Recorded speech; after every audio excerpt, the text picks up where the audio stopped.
Let's take a look back on this day in history.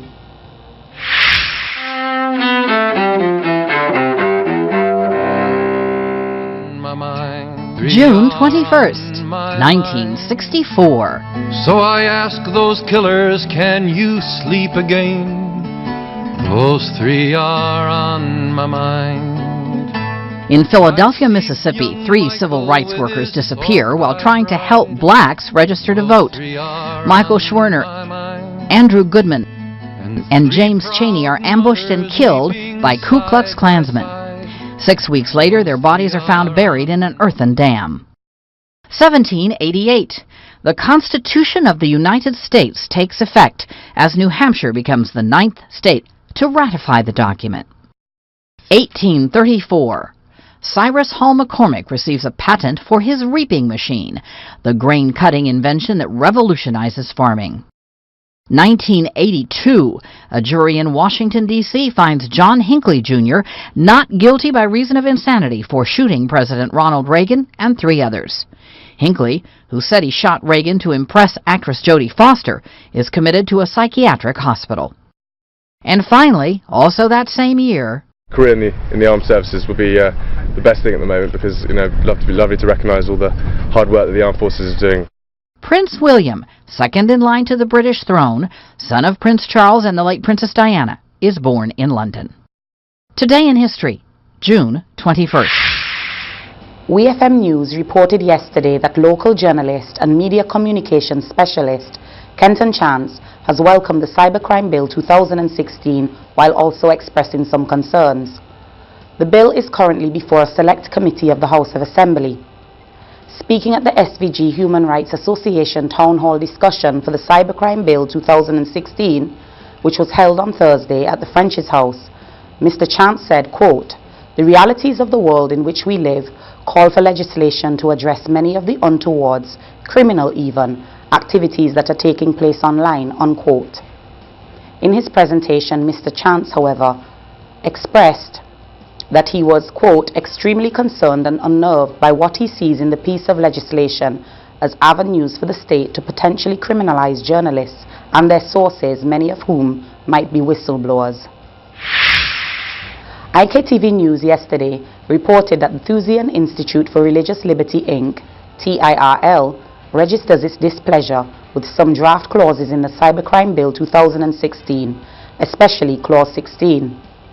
The TIRL, in a release, stated that subsection 3, paragraph B of Clause 16 is dangerous because it criminalizes dissemination of information that intentionally or recklessly exposes the private affairs of another, thereby subjecting that other person to public ridicule, contempt, hatred, or embarrassment. "This is dangerous," leader of the DRP and associate director of the TIRL said. Clause 28 is dangerous when we consider the impact shown on the right to religious liberty if Clause 16 becomes law. Under this Clause 28, if one is convicted of an offence under 16, and indeed any offence under this law, he will not only be required to pay the fines or go to jail, or both as seen under Clause 16, but the person could also be faced with an additional court order to pay for the loss or damage caused or likely to be caused as a result of the commission of the offence.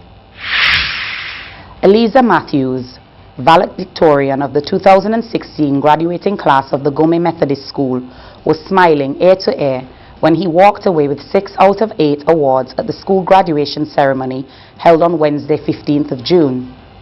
He received awards for Most Disciplined Student, Best at Science, Best at Mathematics, Best of Language and Best of Civics, and the Principal Award.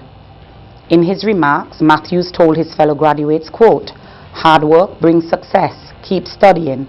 Education is important," unquote. Matthews took the first place for the school in the CPAE. He will attend the St. Vincent Boys Grammar School in September. The World Pediatric Project Caribbean, WPP, received a check valued US $57,971, which was presented to Governor General Sir Frederick Ballantyne on the WPP's behalf by 4 members of the Grenadines Partnership Fund, a charitable organization based in North Carolina, USA. The funds will be used to secure an updated GE Vivid Ultra Portable high-performance cardiovascular ultrasound system, which is used to identify children with congenital heart disease, along with rheumatic fever and rheumatic heart disease. Sir Frederick Ballantyne said that this equipment will benefit all patients as it will help the doctors in making their diagnosis. It's an echocardiogram machine, and although it's given for the children, we're going to also use it in the adults. With this piece of machine, it gives the doctors tremendous possibilities in making diagnosis which otherwise could not have been possible. We thank you very much and look forward to sincere and greater cooperation between us, I mean the Vincentian Public, WPP and the Grenadines Partnership Fund. Richard, I thank you very much again. And to this lovely lady, Dr. Data. and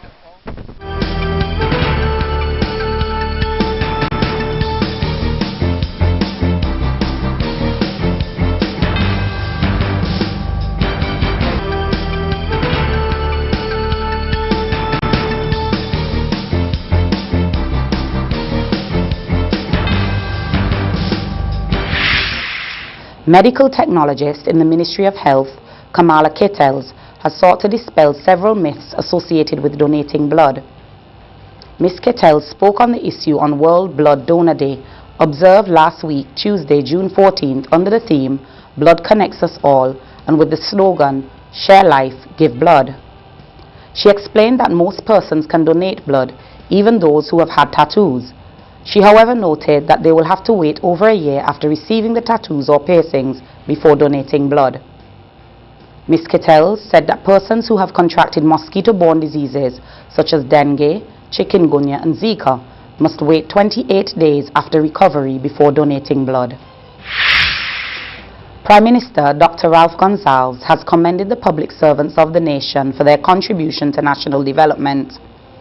Dr. Gonsalves gave the commendation as he delivered remarks at a church service held at the New Testament Church of God as part of activities leading up to Public Service Day. The Prime Minister also noted that advances in modern technology will continue to result in increased efficiency in the public service, but the human element will always play a significant role in service delivery. Meanwhile, Director of Planning Laura Anthony Brown has urged public servants to be courageous in carrying out their duties. Delivering the sermon at the church service, Mrs. Anthony Brown encouraged the public officers to seek guidance from God on a daily basis and urged public servants to maintain their integrity and avoid compromise. Public Service Day will be observed this Thursday, June 23rd, under the theme Productivity and Service Excellence in the Public Sector. The St. Vincent and the Grenadines Teachers Union, SVGTU, extends congratulations to all Grade 6 learners who passed the 2016 Caribbean Primary Exit Assessment, CPEA, and wishes them well in their future endeavors. The union, in a release, commends Luke Wilson of the St. Mary's Roman Catholic School for being the top student, Matthew Washington of the Windsor Primary School for placing second, and Elzico DeBeek of the Canaan Government School for placing third. It also offered commendation to St. Mary's Roman Catholic, Canaan Government, Georgetown Government, Kingstown Preparatory, Lodge Village Government, Sugar Mill Academy, and Windsor Primary Schools for securing the first 10 places.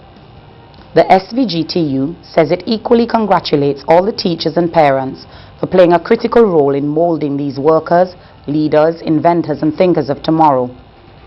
For those students who were not successful in this year's sitting of the CPEA, the Teachers Union encourages them not to despair and give up, but to give it another go with renewed vigor and dedication.